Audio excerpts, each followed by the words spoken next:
Welcome, everybody. Before I begin, once again, I'd like to thank Lincoln High School's music department for our chamber music, our floriculture class for the wonderful arrangements, and the culinary arts program for the fantastic hors d'oeuvres that will be served in a bit here. I'm delighted to see how many people were able to join us for the grand opening of our new Engineering and Construction Academy, and I want to thank all of you for sharing this special day with us. When preparing for this event, I told Jeff that we were tired of hearing the same old story of how years ago he and a few friends came up with the idea to build a construction academy over drinks in the old corner saloon. It's true. Despite the protest, I still see that he managed to slip in a reference to that story in his address. But even if many of us feel like we have heard that tale one too many times, Jeff's story still has merit.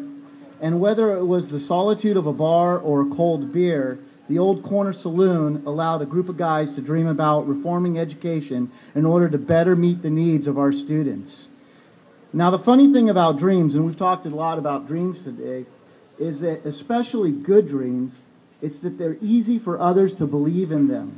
And I've always felt that if there's one thing that No Child Left Behind meant, is that we were supposed to provide educational opportunities for all our students.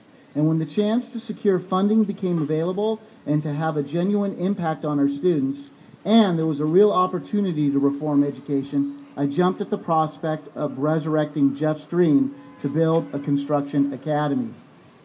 When we started to write the grant, one of the first things I told Jeff was that the more people that shared in our dream, the greater chance we had of making it into a reality. As the project unfolded, there were many people who supported us along the way and not only believed in our vision, but also worked right alongside with us. To all those individuals, and Jeff's mentioned a lot of them here tonight, the list is real long, and I thank you all for your support. Without you, we could have not completed this project. Having said that, there are some other individuals who still require a special thanks for the key roles they played in the construction of this academy. First and foremost, I need to thank the voters of California, who supported Proposition 1D and provided much of the funding for this project. Next, I would like to thank the parents who not only entrust us with the education of their children, but who have also shared in the dream to expand the educational opportunities for our students. To our staff, the teachers, the counselors, and the classified employees, your support has been tremendous, and we are grateful for all that you have done for us. It goes without saying that I also need to thank our school principal, Debbie Homerud, our past superintendent, Steve Lauder, and our current superintendent, Tom Uslin, whom from the beginning of this project not only believed in us, but more importantly, gave us the freedom to design our own classrooms, oversee the entire design and build process, and essentially build our own school. This takes courage, and I hope that our hard work has made you proud.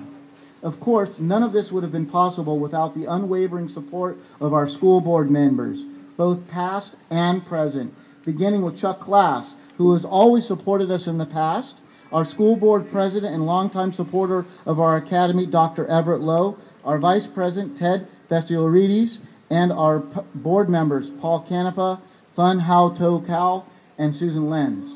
To Julia Saka, once again, she co-wrote the grant with Jeff and I, and a special heartfelt thank you for all the hard work you have done. Julie has not only worked with us from the beginning, she has continued to volunteer her help to run her student store and has taken the lead by creating and organizing our after-school tutoring program.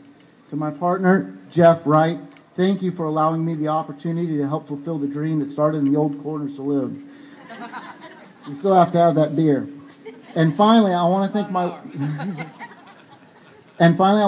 wife, Roxanna, my children, Isabel and Christina, with whom, without their understanding and patience, all the long days at work, the shortened summer vacations, and the missed soccer games would have been more difficult. In closing, while the duration of our current economic crisis unfortunately still seems uncertain, it does provide opportunity for reflection. And what is evident is that across the country, people have lost confidence in our most prestigious institutions and professions, from Wall Street to Main Street. Even more interesting is that our current belief about what a good job is, or what kind of work is both secure and honorable, is more open to debate than ever before. And it is in this present crisis where I see a unique opportunity to reconsider some of the basic assumptions we hold about both education and the world of work. For far too long in our schools, the manual trades have been given little honor. And if there is one thing that this crisis has shown, it's that in the current soaring technological revolution, you still can't drive a nail over the internet. I believe that our new Engineering and Construction Academy is a positive step towards returning to a more democratic approach to education and solving much of the current confusion that surrounds our students' future career needs and aspirations. Thank you for your support, and long live our academy. Appreciate it.